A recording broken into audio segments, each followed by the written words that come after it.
Good morning. This is Amit. Welcome to our webinar. I want to give another minute for folks to join. I see a few have already come in.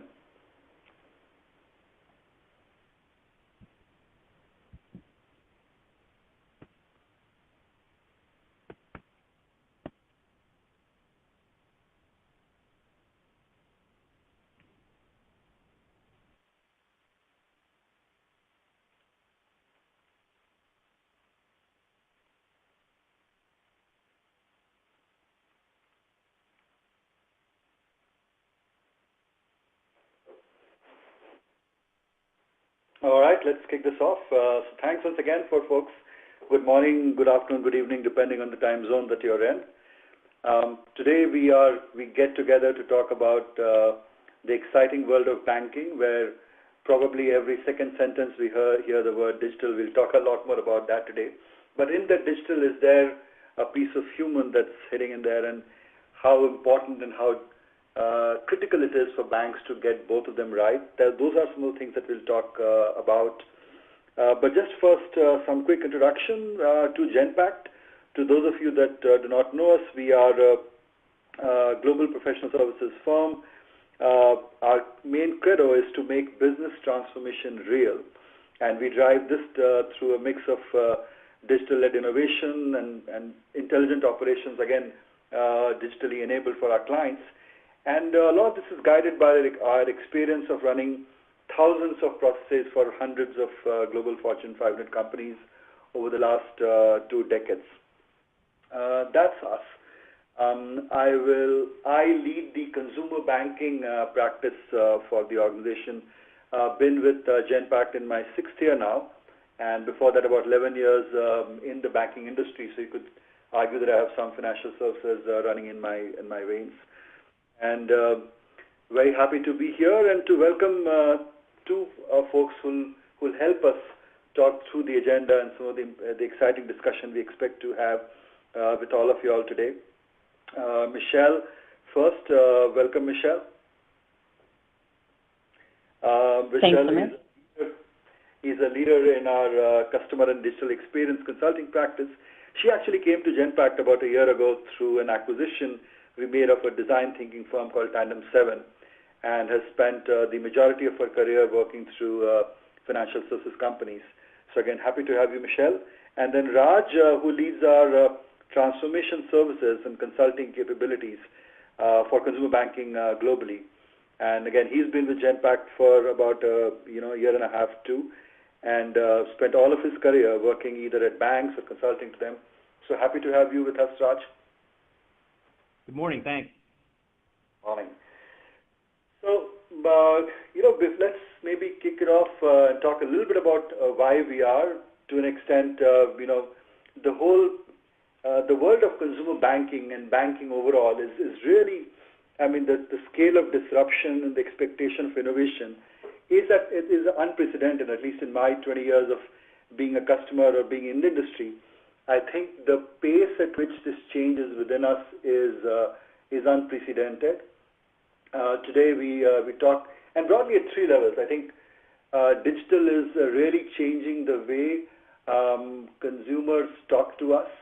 It is changing the way the channels are laid out. A lot of our go-to-market, where should we connect? Should we be, banks continue to be where clients come in, or should banks go out and actually reach the clients where they are at?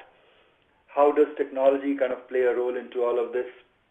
How do you render customer experience in this hyper-connected world, which is seamless, and how do you make the most of the proliferation of data? I think data in particular is one that continues to multiply. Every year, new records are being set.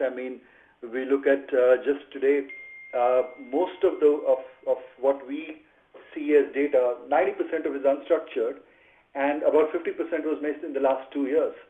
So the pace at which we are creating data in this connected world is really exponential, and that represents a couple of things for banks. I think one, the expectation of customer experience is changing and changing rapidly, and second, with this data, what it also presents for banks and financial services companies is an opportunity for you to mine it, create the insights, and live that whole data to insights to action journey so that that seamless experience becomes a reality.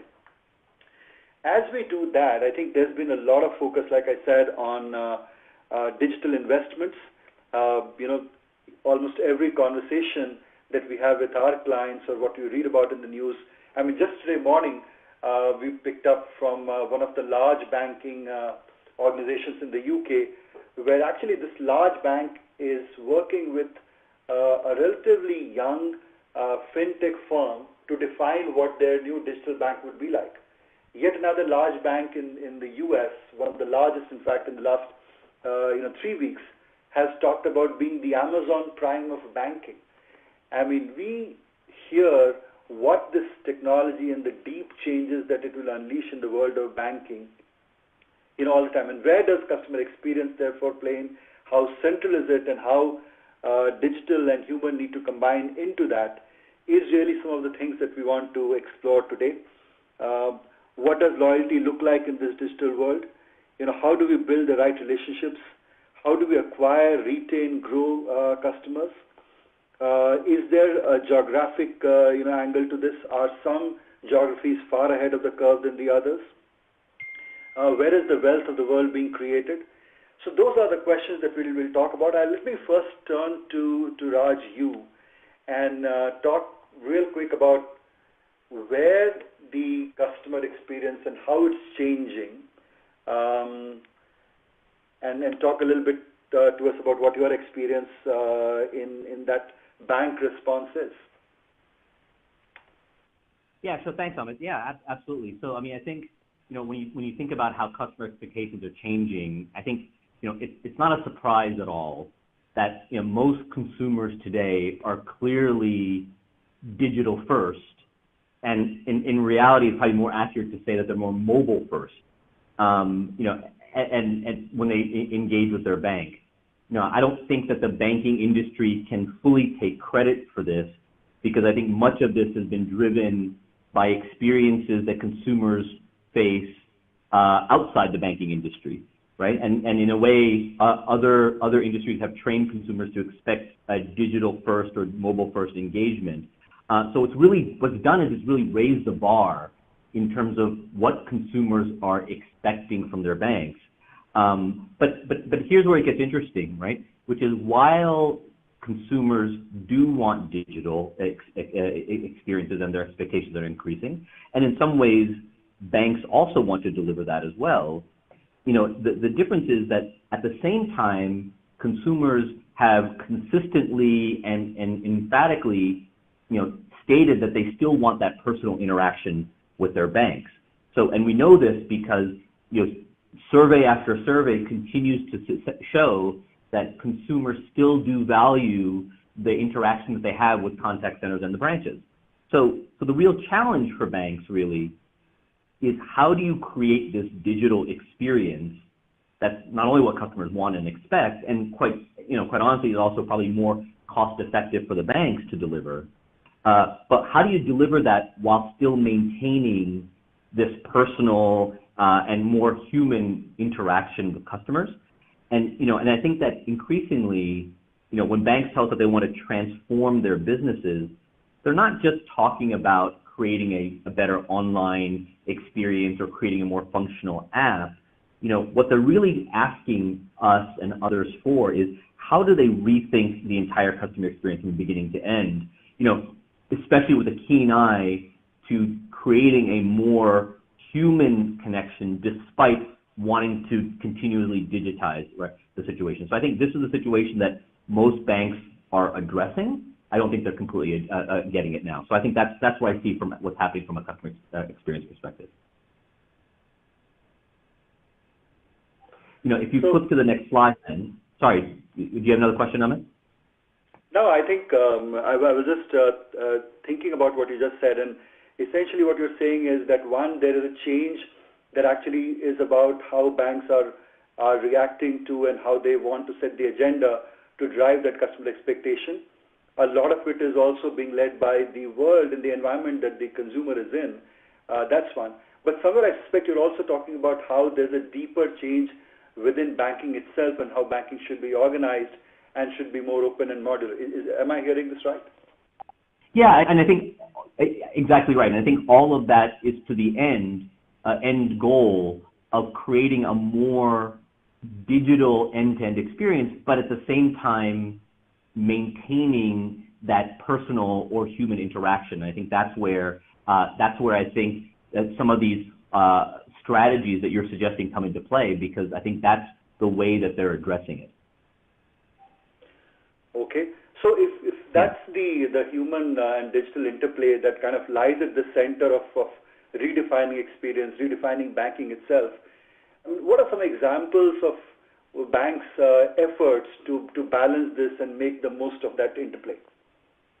Yeah, so actually, if you flip to the next slide, so I mean, I think one example that I'm sure many of our audience members are very familiar with is arguably a relatively straightforward experience of opening a new account, right? While there's been, a lot of strides made in this area, most digital account opening experiences are still typically met with some roadblocks that prevents customers from completing the application completely. For example, a customer may enter some information that as part of the application process that may not match the data that the bank is pulling from a third-party source to validate that data, right? Or a customer may go down the path of applying for a product only to find out in the final stages of the account application process that they actually don't qualify for that product, right? Now, I'm not saying that these roadblocks won't happen in the best of scenarios. What I'm suggesting, though, is that when these things occur today, typically that's a sort of a brick wall that the customers face, and more often than not, they abandon that process and go to another channel, or heaven forbid, they go to another bank, right? But what I'm suggesting is that there should be ways to create a more automated and intelligent way to resolve that issue, either through digital or artificial intelligence, or even a way of quickly having a live person intervene into that process. To me, that's a more holistic end-to-end process that contemplates the end-to-end journey, but at the same time contemplates when things may go wrong, how to address them. And again, that feels to me more human, right? So I think that's an example that I think a lot of people might be familiar with. And and I think this next slide sort of highlights some of the key challenges here, which is if you think about managing an experience from end to end, right? We sort of think of the world at a very very high level at front office, middle office, and back office, right? I think this slide very simply suggests what some of the challenges are, which is while a lot of the investments from banks in the past have been on the front office side by either improving the user interface or making the mobile app more functional, right? The problem is that the process is still littered with some challenges, including fragmented data, legacy systems that they still have to deal with, still many manual actions and decisions that still need to be made, and all of this in a fairly rigid or limiting workflow. We think that there's an opportunity here, if you look at not just the front office, but the middle and back office holistically, to start rethinking the end-to-end customer journey so such a way that you can create those experiences that we're talking about and have the processes and the digital capabilities to support that. I mean, again, like I said before, the vast majority of investment in digital has been heretofore on the front end to either make the online presence or the mobile app more functional or even more aesthetically pleasing. I think the real fact is that the success of the end-to-end process is only as good as the most manual or disjointed process. And so I think there's an opportunity for us to sort of to look at this end-to-end process and identify places where we can make it better. Mm-hmm. Okay. Yeah. So it's interesting in what you just spoke about, Raj. One thing that struck me when you talked about how, heavens forbid, the customer does decide to make a change to switch to another bank, And we ran a survey a few months ago where we polled about 6,000 plus end consumers in the UK, the US, and Australia, and asked them about their whole experience and opinions around what's happening in banking. And interestingly, what we found was that from a digital channels being offered by banks, I mean, they are successful to an extent to drive some amount of basic querying. But a lot of the bigger problems or tougher questions, there's still a greater amount of familiarity and tendency to go back to traditional channels. So at some level, as what I heard you talk, what you're saying is that the wiring and the plumbing inside the bank needs to change to be able to be, to talk to that digital native customer, to be ready for the changes that we were talking about. And I want to turn to you, Michelle, for a moment. I mean, how do we do this? I mean, so we understand the what, but talk us through the how of we execute into this. Sure. So just keying off of what Raj had said, it's really important that firms take that customer-centric lens and view. And while it's gotten a lot of hype, there's really few companies that we see that are doing this really well, looking from the front, sort of initial touch point of the client all the way through that experience to the back office and underlying supporting processes. That requires, that requires you to work across the silos, and that's usually one of the biggest impediments we see companies facing. They organize their projects by product, and they really don't organize around the customers or the journeys. This type of approach allows you to see where digital interventions can come into play. So you can see the opportunities for things like dynamic workflow, analytics, machine learning, AI, et cetera, to bring a more streamlined and digitally balanced experience for that customer. And we call this a journey-driven approach to transformation. Okay. So what I'm hearing from you, Michelle, is therefore important to strive the balance between human and digital that Raj talked about. And the key that you feel is through this journey-driven transformation. Talk to us a little bit more about this. What does it mean? Who's doing it? What's being done well? What are some of the pitfalls like? Sure. So journey-driven transformation is an end-to-end approach that enables an organization to reimagine, design, and engineer exceptional digital experiences. These have goals that drive revenue, profitability, sustainable competitive advantage. It is a fusion of approaches including design thinking. It requires agile. It requires user experience skills, and it integrates digital and also is supported by intelligent software that enables measurement and visualization of that experience. So it's really bringing all those aspects together. And again, I think a lot of companies are doing, part of this, but they don't pull it all together into a real integrated end-to-end approach. And this really, like I said before, requires banks to think, organize, and work outside their silos in multidisciplinary teams. And so as far as who's doing this, we see kind of a divide almost by tier. So the large banks have kind of elevated this notion of journey. I'd say, pretty much all of them are doing journey mapping as an approach and elevating that to a strategic level and using that to frame their transformation programs. So some of the leading banks, top bank in the UK, one of the top 3 banks in Australia, and large banks in the US, they're defining the journeys at a customer persona level, but also in a way that looks across those product silos that are typically found. And some are even organizing around the journey. They're starting to do that. But what we're seeing is some of those bigger companies are really challenged with executing on that journey fully. And, again, that comes back to some of how these programs are organized.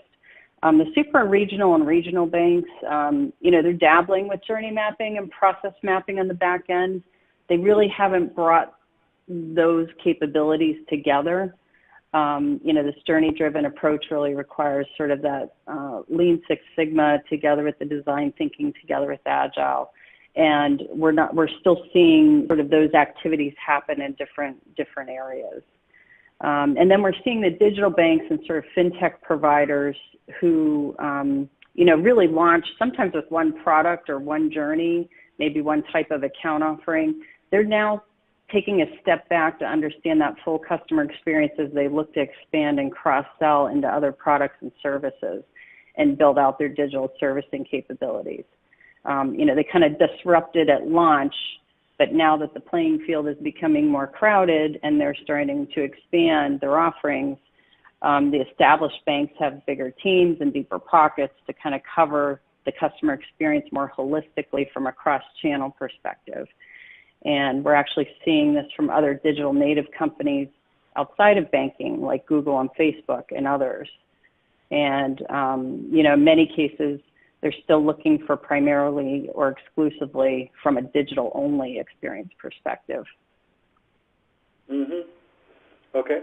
So when you think of the journey, therefore, and there are different segments that are taking to it in different manners, but ultimately, the point that you're making, Michelle, if I understand you right, is that this is a fundamental change in the way you want the wiring in the bank or the fintech organization to be like, and there are potentially, learnings that may come in from industries that are entirely outside of financial services. But tell me, how does one get started? And really, I think one of the questions that in my mind, is what doesn't get measured, doesn't get kind of improved. So how do you kind of set yourself off in a manner that you are in the right direction, the right strategy, and the right levers will get pulled in, and then you are able to take corrective action during the course, if you know what I mean? Yeah. So, like I said, we always start with the customer. And this approach even requires you to look at employee experience for, the teams that are supporting that customer experience. But, this approach really requires you to pull together stakeholders and align on, who is that customer. We really recommend doing direct research to inform that understanding. We often do start with mapping the current journey, and along with that, like I said, the underlying supporting processes and systems all the way through to the back office and data. So here you see, it's a little small here, but an example of one of our typical journey maps. And, this is where we bring our Lean Six Sigma skills together. We bring our user experience skills. We need to really also understand, the journey steps need to be broken down into measurable chunks so that the experience can actually be measured.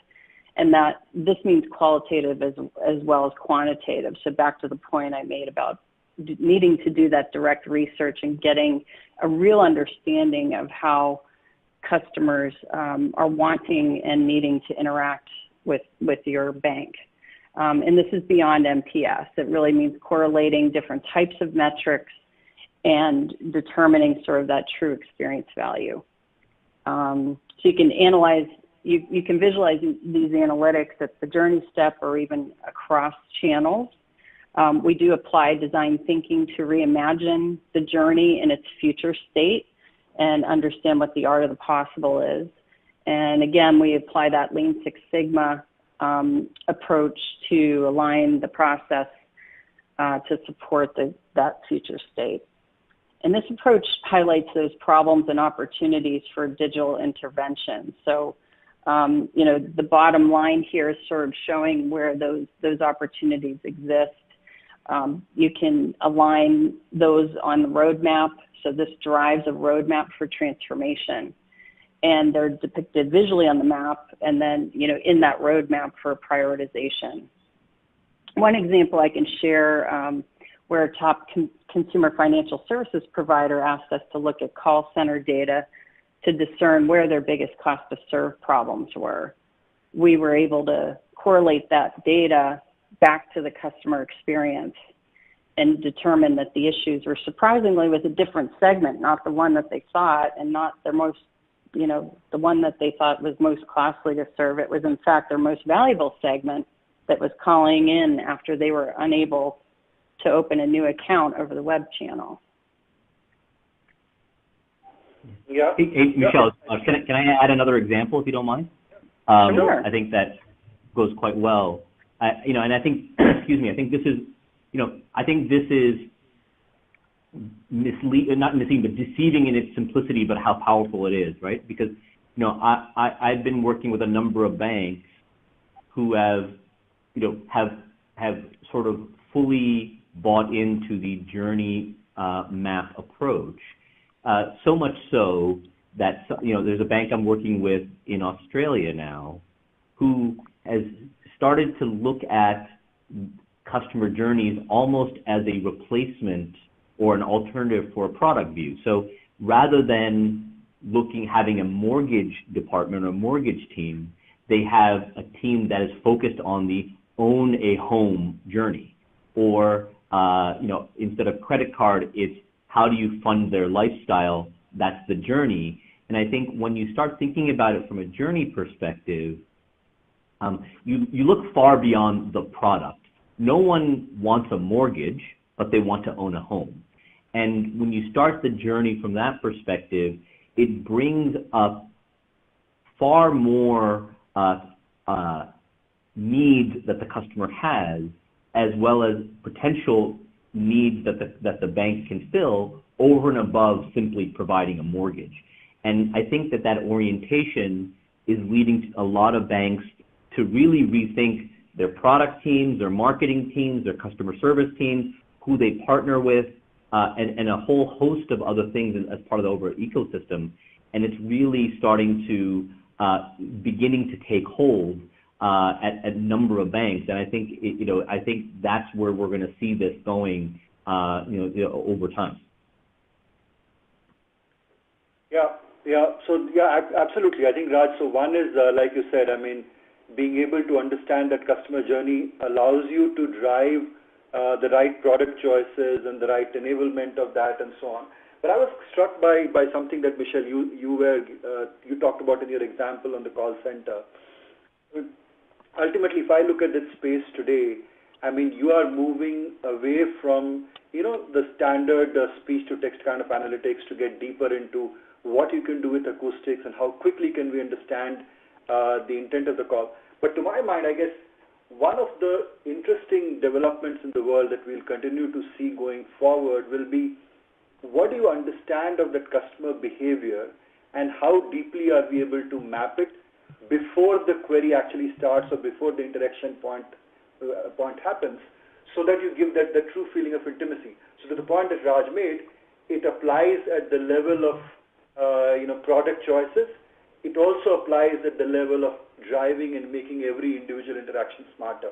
So when I look at the map that you presented over there, from making customer journeys real time, to my mind, it seems to drive both of them. Am I right in how I'm seeing this? Yes. Okay. So if that's where to be the case, then maybe if I can swivel it away for a moment, then I think maybe we should talk a little bit about how, we are looking at the measurements themselves. There have been those traditional ones around NPS and revenue and channel analytics, but there could be a new and far deeper set of analytics that ultimately powers this customer journey in the manner that we just described, because that makes it truly not just real time, it's very context led. You can actually double click on where the journey is failing as to what action do you take, and that action itself you could divide between what's really kind of noise or expected variation and where there's something special that you may need to take a more holistic action on a product, policy, design perspective. So that's kind of the power inside this. But maybe it's good, and Raj and Michelle, both of you, to let's talk through a few examples of how you will execute on that, given given the part that you're about to play with great power comes great responsibility, right? Sure. Raj, do you want to go first, or do you want me to jump in? Well, I mean, I can just talk about it at a high level. I mean, I think the best practices that we've seen are right here, I think, and they're pretty self-explanatory. I do think, one of the key things I take away from my interactions with customers and banks has been this, until this point, a relatively strong bifurcation of the journey work that they're doing around from the customer perspective and the processes or operational processes that they use to deliver on them. Until this point, those two bodies of work have been fairly separate, whereas you'll have some people who are creating journey maps and very, very interesting and cool posters on the wall, which represent a lot of work, obviously. But on the other hand, you have the operations team that is sort of still delivering on the current needs and trying to keep up with the journey. I think that best practice that I would suggest is that these now need to be thought of as one and the same, not as two separate things. And if you could just flip back one page, if you don't mind, just to the journey map again. One of the things you notice here is while you have the journey in the top, I think underneath you have the operational process that is required to meet that journey. And I think developing these simultaneously or in conjunction with each other is really required. Otherwise, you'll just be continuously playing catch up from each other. So I think for me, I would say that is a key area that banks need to continue to work on. So on that one, I think, Suraj, I guess, as I heard you talk, the big driver, therefore, of making the change happen, the outcome that you will get to is hyper-personalization. And actually, that's kind of struck me because there's an audience question on that you may want to take, where we've asked, how are you prepared and how are banks going to deliver this digital more personally? If you could talk to some examples of that, Raj. Yeah, absolutely. In fact, there's been some recently, and some of these, obviously they're varying degrees. So obviously you have many banks now that have recognized that while people still want to come to the branch to have an interaction with their customer, they do need to arm their bankers with more digital capabilities. And so, now you're starting to see bankers walking around with tablets and basically have the breadth of the digital knowledge about that customer in their hands at any given time. So that allows them to deliver the benefits of all the analytics and all the insight that the bank has, but deliver it in a much more personal way, i.e. the banker itself. Another bank, Umpqua Bank, actually just recently launched the capability to essentially allow consumers to essentially pre-look at the bankers in the branches in their area and almost pick the ones that they want to meet with even well in advance. So again, using digital, I think they're sort of calling it Tinder for banking, I think in a tongue-in-cheek way. But what it allows you to do is allows you to really look through the bankers that are available to you and pick the ones that most match your needs. It's a bank that's digital to really create that much more tighter personal experience. So I think there's some examples like that across the world that I think really suggest how digital can be used to reinforce that personal and human interaction as opposed to disintermediate the bank from that. Yeah, and then there's a few other interesting questions that are popping up from the audience. So audience, keep firing them in. We'll try and take them as we go through this. But before that, I think, Michelle, on the execution best practices themselves, I think you talked about some examples from large banks, etc. I was wondering if you want to put some more color into that. Sure, yeah. And I also want to make a point about the measurement as well. On the, some of how the banks are organizing around these transformation programs. And I saw a question about, is it about digitization for reducing costs, or is it about, improving the customer experience? And we're definitely seeing different drivers for programs, and it really kind of depends where they're sponsored out of, but they all ultimately require stakeholders from across the organization to get aligned.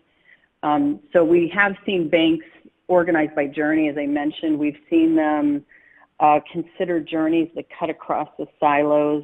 So in the banking world, one of the large banks organized around life event triggers, and that was kind of how they were defining journeys, and it really was highlighting the risk of where the switching could occur from a customer to jump to another bank, and all the different products and services that would be needed to support that customer's experience through that life event. Now, that was pretty interesting. On the measurement side, I think there was also a question on, KPIs, and we have this bullet here on this slide, develop the framework for measurement.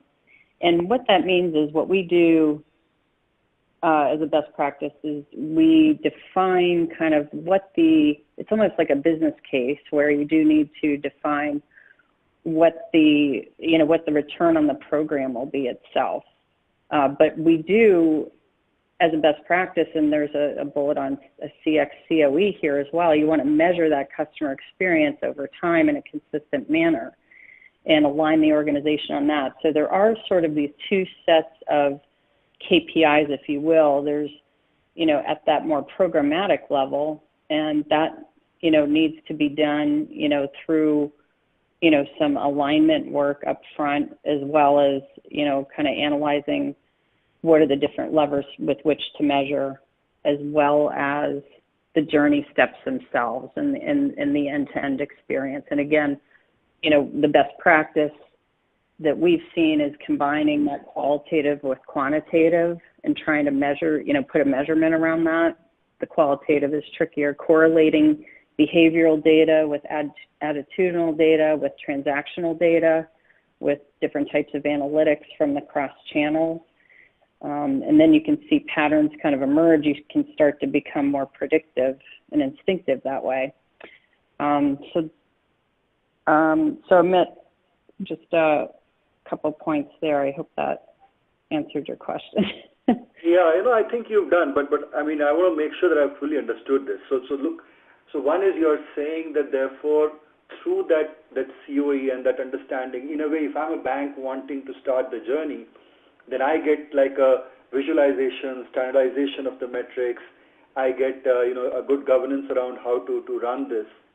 But part of that measurement should therefore also be about how do you kind of have a plug and play where by context, as you change for every kind of failure mode or every journey, what the right metrics are. It's very context led. There's intelligence being brought into it.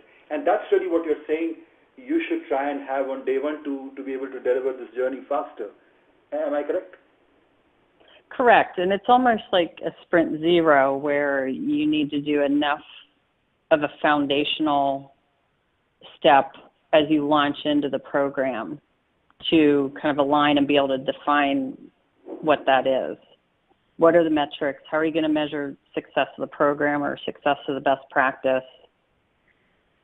What kinds of metrics are available today?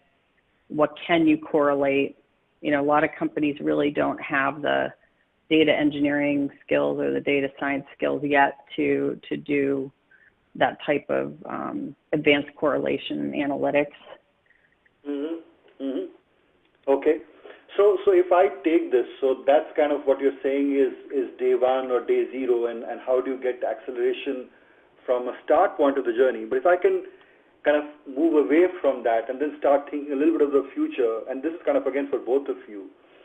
So how do you see this balance, in the future? So there's a little bit of it now, and how does that now lend into the future?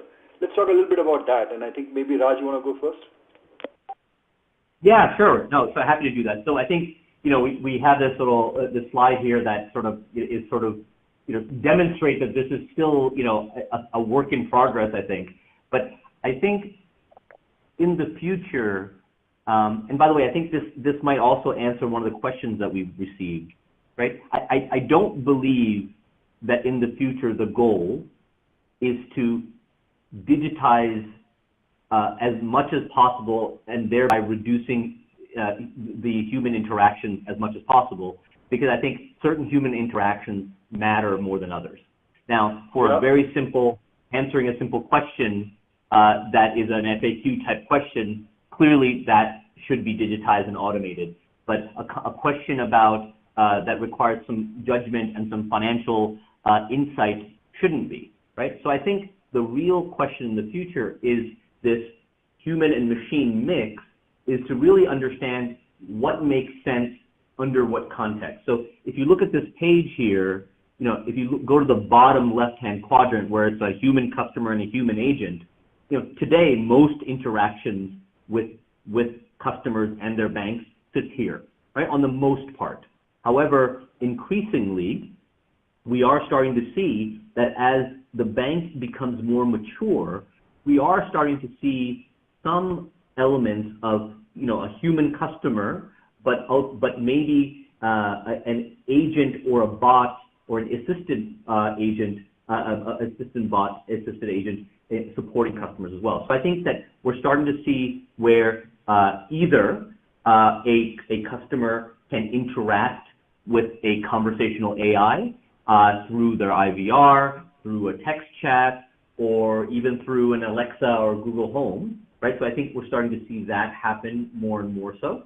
We're also starting to see in a scenario where a human customer may be speaking with a branch employee or a phone employee or phone agent, and that agent is assisted by AI so that they have the benefit of all the information that the bank has to bear, and they can deliver it on the spot, right? I think over time, as consumer AI becomes more sophisticated, you'll start seeing a greater shift towards the top right hand.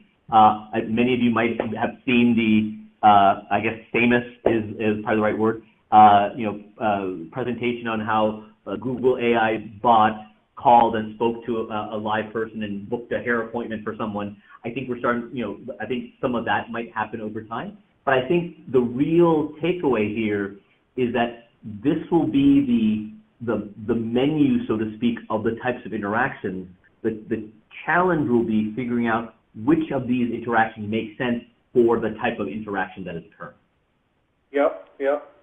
Look, I sometimes want that AI to happen and happen quickly before I run out of hair for me to make that appointment using the AI. But I think you're absolutely right. I mean, this is going to be so much more about machine assisting humans than anything else. But let's maybe take this to consumer banking in its future itself. When you start thinking about how, therefore, not only are we talking about very intelligent channels and the ability to kind of apply the right channel and the right message at the right time, but it's also very, very personalized to the point that, Raj, you were making earlier. But in a sense, banking itself becomes more open, much more of a platform, and that allows you to render the right product at the right time. You don't necessarily have to put all of that yourself, but the whole push towards open banking, etc., kind of enables that journey. Don't you think? Absolutely. I mean, I think that, we will, in fact, many of us are already doing it today, right? So many of us probably have multiple apps on our phone that represent one element of banking or financial services, be it a payments app, be it a banking app, be it an investment app, or some other type of financial services related app. What we've done is we've customized financial services for ourselves by picking these specific apps.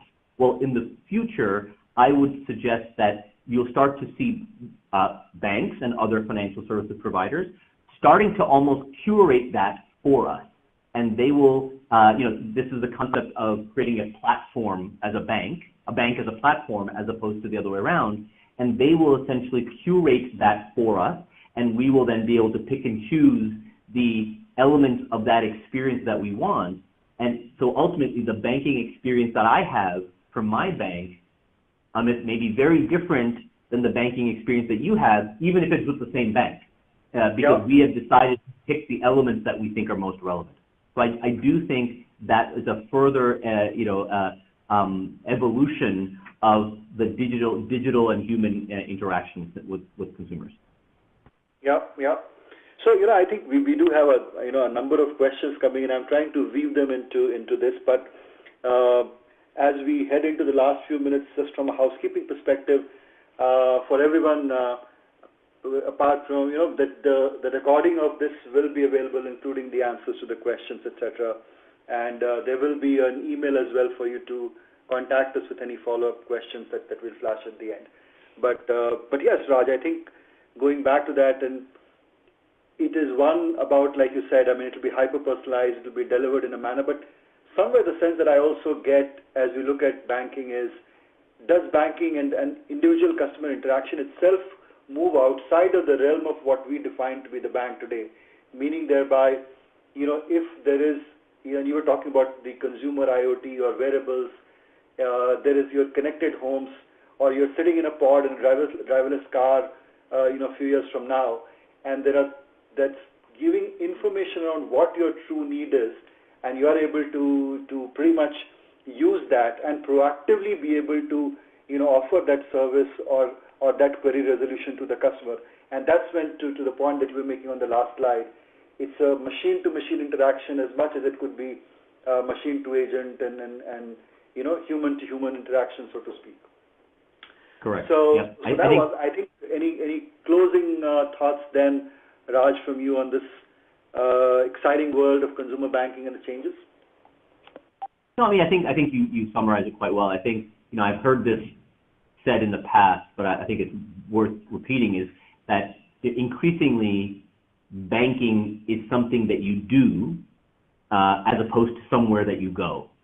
And to that end, as more and more of our lives become digitized, and as more and more data is being readily available, I think you're going to see elements of banking interspersed with our daily lives, and it may not even feel like banking, right? So I think that you're going to start seeing more and more of that over the future, and it'll just be more of a natural part of your day-to-day life. So I think that's where I think it's going. So. Yep. On that exciting note of very digitally led, joyous future, thank you all once again. Raj and Michelle for fielding the questions and sharing some of your thoughts. And everyone, once again, good afternoon, good evening, and good morning, depending on the time zone that you're in. Thank you for joining. The website, the recording of this will be available. There will be a follow-up email that you could send your queries, etc. to. Thank you, and see you soon. Thank you very much.